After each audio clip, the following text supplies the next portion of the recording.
The nights were the worst. That's when he came home, reeking of cheap alcohol and rage. He would stumble through the door, a dark cloud following him into their tiny home. Alicia would shrink back, her heart a trapped bird in her chest. Her father was a monster. She knew that now. He had stolen her childhood with his fists and his cruelty. Now he threatened to steal her future. Alicia dreamt of escape, of freedom, of a life where she wasn't constantly afraid. One day Alicia heard whispers in the marketplace, whispers of ancient rituals, of powerful beings called Jinn. They were said to grant wishes, to offer power beyond human comprehension. A dangerous hope flickered in Alicia's heart. Maybe, just maybe, this was her way out. Desperate, Alicia sought out the secrets of the summoning ritual. She collected the forbidden ingredients: goat's blood, graveyard dust, and a single raven's feather. Her hands trembled as she prepared the ritual circle, each action drawing her closer to the edge of a terrifying unknown. Deep in the heart of the old city, Alicia found him, the Akori. He was a hermit, a mystic, feared and revered in equal measure.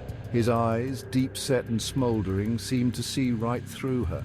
He listened, his face impassive, as Alicia poured out her tale of woe, her voice cracking with desperation. "You seek to bind a Jinn," he stated, his voice a low rumble. "You walk a dangerous path, child. These are not benevolent spirits, but creatures of chaos and fire. They demand a heavy price for their favors." Alicia shivered, but she refused to be deterred. "I am already paying a price," she whispered, her voice thick with unshed tears. "I have nothing left to lose." The Agori studied her for a long moment, his gaze unwavering. "Be warned, child," he said finally, his voice grave. "The path you choose is fraught with peril.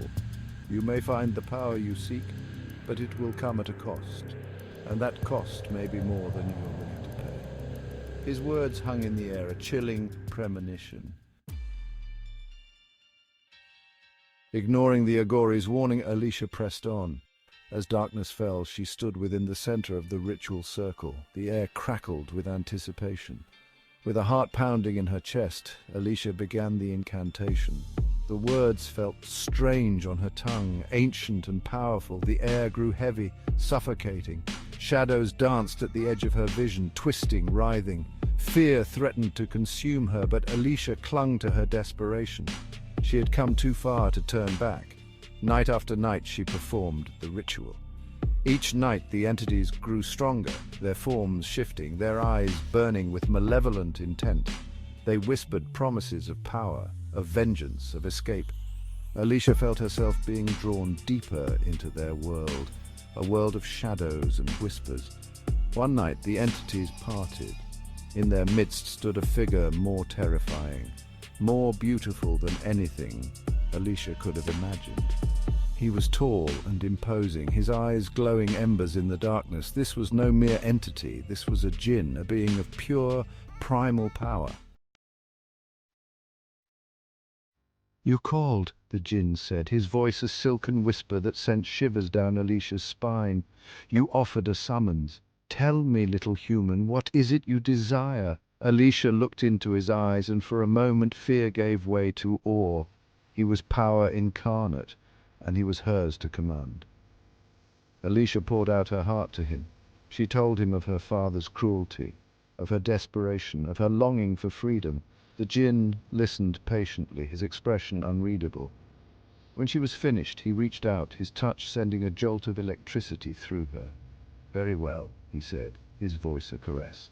"I will grant your wish. But know this, little human, my favors come at a price. You will belong to me, body and soul. You'll be my queen, and I, your king." Alicia, blinded by desperation and the Jinn's intoxicating presence, agreed without hesitation.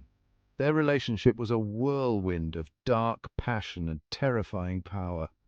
The Jinn showered Alicia with gifts, his touch both exhilarating and possessive. He was a jealous lover, his anger a terrifying force of nature.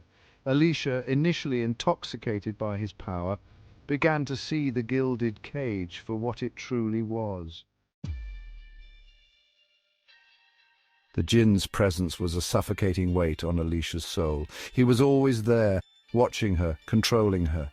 He whispered promises of power, of vengeance, but Alisha found no solace in them. She had traded one prison for another, one monster for another. One night her father came home, his rage amplified by cheap alcohol. He stumbled into Alisha's room, his eyes bloodshot, his words slurred.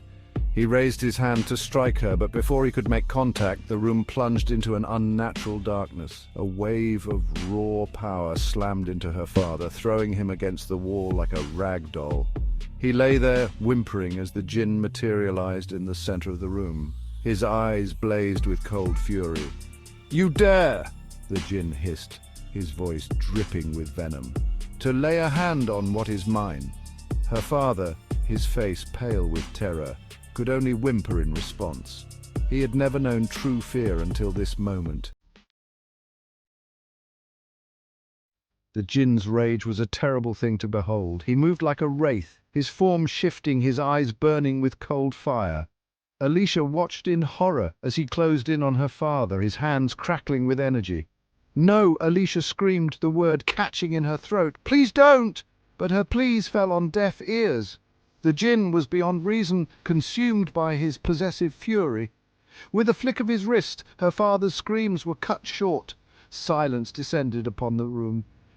Heavy and suffocating, the air reeked of ozone and blood. Alisha stared at her father's lifeless body, her mind struggling to comprehend what she had witnessed. She had wished for freedom, for escape, but not like this. The Jinn turned to her, his expression softening slightly. He reached out a hand, his touch sending a shiver down her spine. "He is gone," the Jinn said, his voice a low murmur. "You are free now. Come with me, my queen. Our kingdom awaits." The Jinn's realm was a place of shadows and whispers, a desolate reflection of Alisha's own heart. The sky was a perpetual twilight, the air thick with the scent of decay. Twisted trees clawed at the sky, their branches bare and gnarled. Alisha stood beside the Jinn, his hand clasped tightly around hers. He had crowned her his queen, draped her in silks and jewels. But the weight of his gaze, the possessiveness in his touch, made her feel more like a prisoner than a ruler. She was surrounded by the Jinn's court, a menagerie of grotesque and beautiful creatures. They bowed before her, their eyes filled with a mixture of fear and awe. But Alisha found no solace in their deference. She was a stranger in a strange land, her heart aching for a world she could never return to. One day Alisha realized she was with child. The Jinn was ecstatic. He showered her with gifts, his touch both possessive and tender, but Alisha felt a chill run through her. This child, this heir to the Jinn's dark kingdom, was a living symbol of her captivity. The child was born on a night when the moon was swallowed by the shadows. He was a beautiful boy, with his father's eyes and his mother's smile. The Jinn named him Kale, which meant shadow in the language of the Jinn. As Kale grew, so too did the Jinn's power and influence. He commanded legions of spirits and demons, his reach extending far beyond the borders of his shadowy realm. Alisha watched as her son trained with the Jinn, their laughter echoing through the desolate landscape. She was queen of a kingdom built on shadows, her every whim catered to, her every desire fulfilled. Yet Alisha had never felt so utterly alone. She had sought escape, power, and she had found it, but at a terrible cost. The Jinn had given her everything she thought she wanted, but in doing so, he had taken everything she truly cherished. She was trapped, bound to him for eternity, her heart a withered thing locked away in a cage of her own making.